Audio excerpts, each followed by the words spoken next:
dear little friends. Today, we're going to tell a story called The Sneezing Rabbit. The little rabbit accidentally caught a cold. In order not to infect its friends, it wrapped itself up tightly. But the sneaky fox wants to take advantage of the situation. How will this clever little rabbit deal with it? Well, what's worse, there's a new crisis hidden in the forest. On a green meadow full of dandelions, there lived a fluffy little white rabbit. Early one morning, the little white rabbit was just about to take a bite of a fresh carrot when it suddenly felt its nose itch nose. Its nose, its nose. Achoo! A loud sneeze burst out from its chubby pink nose, making the leaves above its head rustle and fall down. The little white rabbit rubbed its red nose, and its ears drooped down. Oh no, I think I've caught a cold. It quickly rummaged through the cabinet and took out the long scarf knitted by its mother. It wrapped the scarf around its neck tightly, circle after circle. The rustle sound was like cheering itself on. Then it put on a big blue and white striped mask with only its ruby-like eyes rolling around. On the way, the little squirrel hopped over to say hello. The little white rabbit quickly took 3 steps back and waved its paw, shouting, "Don't come near me. I have a cold." The little hedgehog rolled to its feet, but the little white rabbit gently pushed it away. "Let's play together when I get better." Although it felt a bit lonely in its heart, the little white rabbit knew that it couldn't pass the cold on to everyone. Just then, the fox with a red tail hiding behind the tree rolled its eyes. It licked its lips and tiptoed over.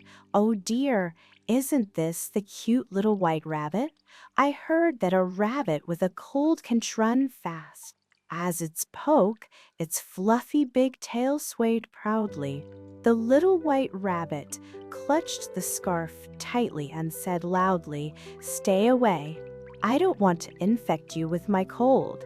But the fox sneered and scratched the ground with its claws, making a screech, screech sound. "Eating a rabbit with a cold might even make me stronger." It arched its back, bent its hind legs slightly, and was about to pounce. At the critical moment, the little white rabbit suddenly felt an intense itch in its nose. Achoo! A super huge sneeze shot out like a small rocket. Not only did its end the mask poof flying into the air, but it also sprayed out a large cloud of white mist with small water droplets. The fox was drooling while staring at the little white rabbit.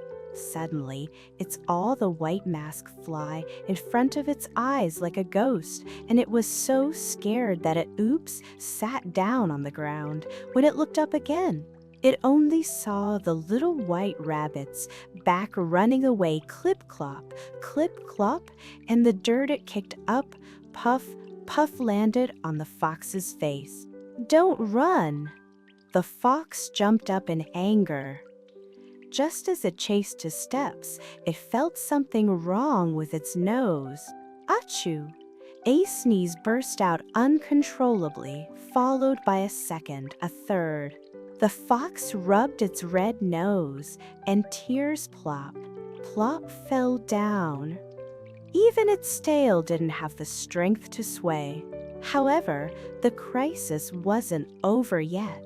Just as the little white rabbit panted and hid in the bushes, swish, swish, a strange sound came from above. Looking up, it turned out to be Drive. Gibbon swinging down from the tree with a medical kit on his back. His mask was crooked, and his eyes were a bit dazed.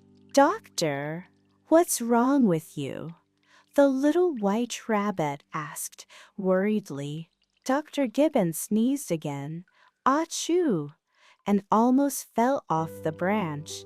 I think I've been infected."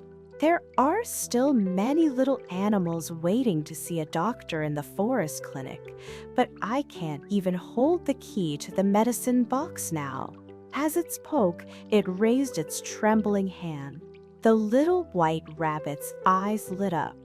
It suddenly remembered that there was a mysterious medicine spring deep in the forest. Its mother had told it that the water there could cure all kinds of diseases. "I'll go and get the water from the medicine spring," the little white rabbit said firmly.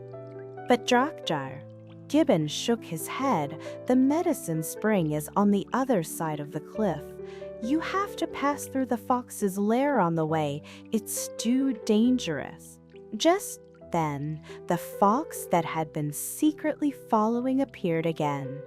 Although it was still sniffing and had a runny nose, it viciously blocked the way. "I want to pass. First get past me."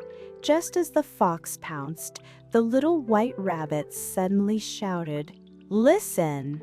Aren't those the footsteps of a hunter?" The fox was stunned and instinctively turned its head to listen, taking the opportunity. The little white rabbit grabbed a handful of dry grass and, whooshed, threw it into the fox's eyes. Achoo! The fox was choked and kept rubbing its eyes. The little white rabbit took the opportunity to run clip-clop towards the cliff. When it reached the edge of the cliff, the little white rabbit looked at the bottomless canyon and was at a loss. At this time, Aunt Owl, who was flying low, saw it. "Little fellow, do you need help? I'll carry you across." It turned out that Aunt Owl had long discovered the fox's evil intentions and had been secretly following to protect the little white rabbit. With the help of Aunt Owl, the little white rabbit successfully got the water from the medicine spring. When it and Dardar, Gibbon distributed the water from the medicine spring to the sick little animals. The fox hid in the distance. Looking at everyone's happy expressions, it felt a bit embarrassed for the first time. The next day, the forest returned to its former liveliness. The little white rabbit's cold was completely gone, and it even received gifts from everyone: pinnacones from the little squirrel, berries from the little hedgehog, and even the fox secretly sent an apple. Now, the sneezing fox no longer bullies others. It has even become the forest's cold warning officer. As soon as it sneezes, everyone knows that they need to keep warm. Dear little friends, this story tells us that when we encounter difficulties, don't be afraid. We should be brave and think of solutions like the little white rabbit, and we should also know how to help others. Even a fox that likes to bully others can become a good friend to everyone. If you like this story, don't forget to like and subscribe. There will be more wonderful stories waiting for you next time.